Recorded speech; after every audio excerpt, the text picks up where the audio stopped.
Can we share with the listeners exactly what IFS is about and give them Mhm. kind of that 3,000-foot level understanding of what IFS is? Yeah, yeah.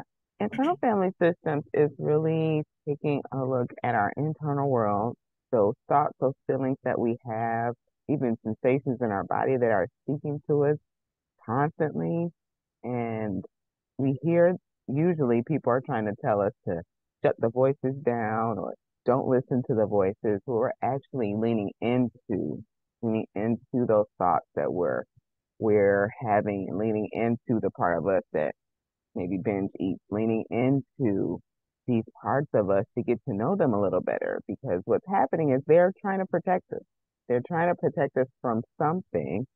And usually it's a very softer space inside of us, right? Um, it's usually a younger version of ourselves most of the time, but sometimes there are what we call older exiles. I'm trying not to use too technical terms, right? 'Cause with this to really take in the model, because it is um, we all have these very soft, vulnerable spaces inside of us, and we worked really hard to protect them. And so, internal family systems is about like embracing all of us, all of us. And we're not just one being, but we're multiple. And that can be a lot because people tend to think, well, does that mean that I have multiple personality disorder?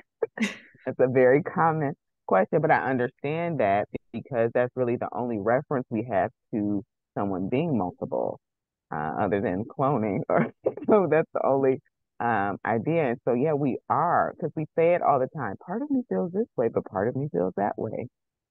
And so that lets you know that there's multiple parts of you that feel differently and oftentimes feel like polarized differently. And that is has been great to just dive into my own internal world, but also in giving an invitation for others to dive into their internal world because it helps give them so much clarity. And it's great to see all those light bulb and aha moments for the people, even in social media that I'm, giving information to, but also my clients. So I love it.